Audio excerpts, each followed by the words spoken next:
مولانا فضل الرحمان سے معافی کا مطالبہ کیا جا رہا ہے۔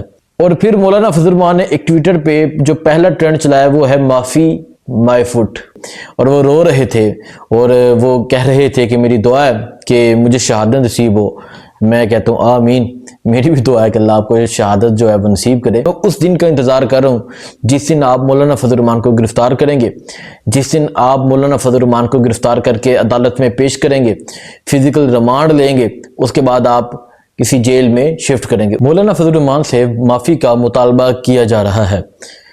ہم دیکھ رہے ہیں سوشل میڈیا پہ، دیکھ رہے ہیں بہت سے صحافی، بہت سے ایسے لوگ جو چمچاگیر لوگ ہیں وہ آئے ہیں سامنے اور آ کے معافی کا مطالبہ کر رہے ہیں۔ کل آپ نے مولانا طاہر اشرفی کی ایکٹنگ بھی دیکھ رہی ہوگی۔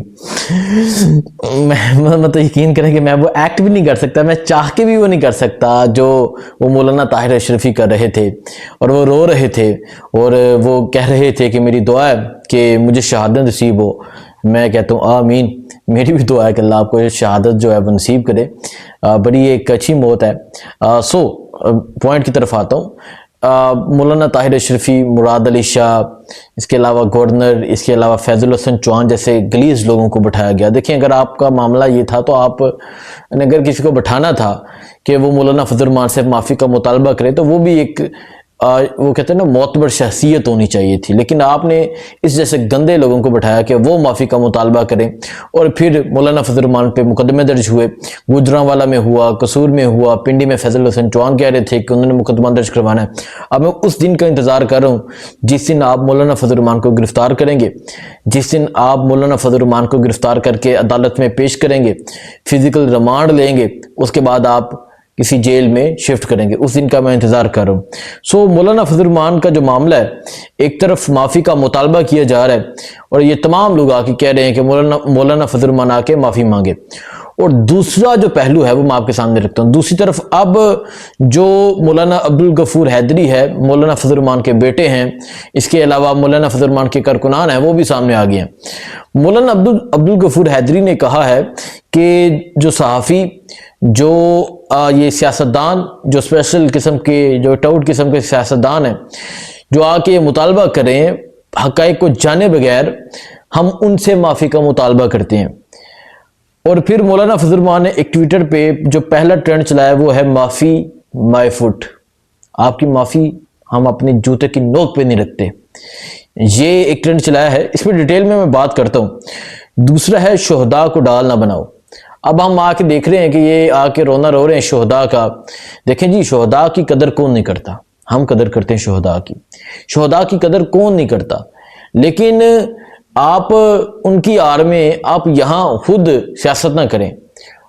ہم جو فرائض انجام دیتے ہیں ان کی قدر سب کرتے ہیں، اصل مسئلہ ان سے ہے جو اپنے فرائض سے ہٹ کے کام سر انجام دیتے ہیں، ان سے مسئلہ اصل۔ شہداء سے یا جو فوجی ڈیوٹی دیتا ہے اس سے کسی کو کوئی مسئلہ نہیں ہے، مسئلہ اس سے ہے جس کا فرض یہ ہے کہ اس نے اس ملک کو اس ملک کی حفاظت کے حوالے سے جو چیزیں کرنی ہیں اور وہ ملک کی سیاست میں انوالو ہوتا ہے، مسئلہ ان لوگوں سے ہے۔ تو دوسرا جو ٹرینڈ ہے وہ ہے شہداء کو ڈال نہ بناؤ۔ تیسرا جو ہے وہ ہے لشکر نہیں خود لڑو۔ یہ تیسرا ٹرینڈ جو ہے یہ انتہائی خطرناک ہے، اس پہ بتاتا ہوں۔ چوتھا جو ہے مولانا کی للکار، اور پانچواں جو ہے پراپوگنڈا چھوڑو امن دو۔ اب حالات، ملکی حالات آپ کے سامنے رکھتے ہیں۔ جو کشمیر کا دھرنا تھا وہ بھی کچھ دن کے لیے بھی انہوں نے پینڈنگ کی ہے، اور وہ وجہ یہ ہے کہ کشمیر وہ کہ آپ مذاکرات کی ٹیبل پہ آ کے بیٹھے ہیں نا، یہ آ کے آخر بیٹھے ہیں کہ ہمارے ساتھ مذاکرات کریں۔ کون؟ یہاں بیٹھی حکومت کی میں بات کروں، ان کی بات نہیں کر رہا۔ یہ پہلے جانے کو تیار نہیں تھے، انہوں نے گولی بھی چلائی، انہوں نے نوجوانوں کو شہید بھی کیا، لیکن ان کو سمجھ آ گئی کہ اس طرح کام نہیں بننا۔ ان کو سمجھ آ گئی کہ ہم نے مذاکرات کی ٹیبل پہ بیٹھنا ہے، ہم نے بیٹھ کے ان کے ساتھ جو معاملات ہیں وہ طے کرنے ہیں۔ کشمیر کا معاملہ جو ہے وہ آپ کے سامنے ہے۔ لانگ مارچ کل شروع ہونا تھا لیکن اسے مہر کیا گیا، دوبارہ کب ہوگا وہ آپ کو بتائیں گے، لیکن جو دھرنا ہے وہ فی الحال جاری ہے۔ ایک تو ہو گیا کشمیر، دوسرا بلوچستان زیارت کا جو دھرنا ہے وہ جاری ہے۔ کل میں نے ولاگ میں بتایا کہ وہاں بھی لڑائی ہوئی، وہاں جو ایک پیپلز پارٹی کے وزیر ہیں وہ کہتے ہیں کہ آپ شہداء پہ سیاست کر رہے ہیں، تو پھر ایک شہید کے بھائی نے کہا کہ آپ ہمیں کہتے ہیں کہ شہداء پہ ہم سیاست کریں؟ ساری زندگی شہداء کا نام لے کے تو آپ نے سیاست کی ہے۔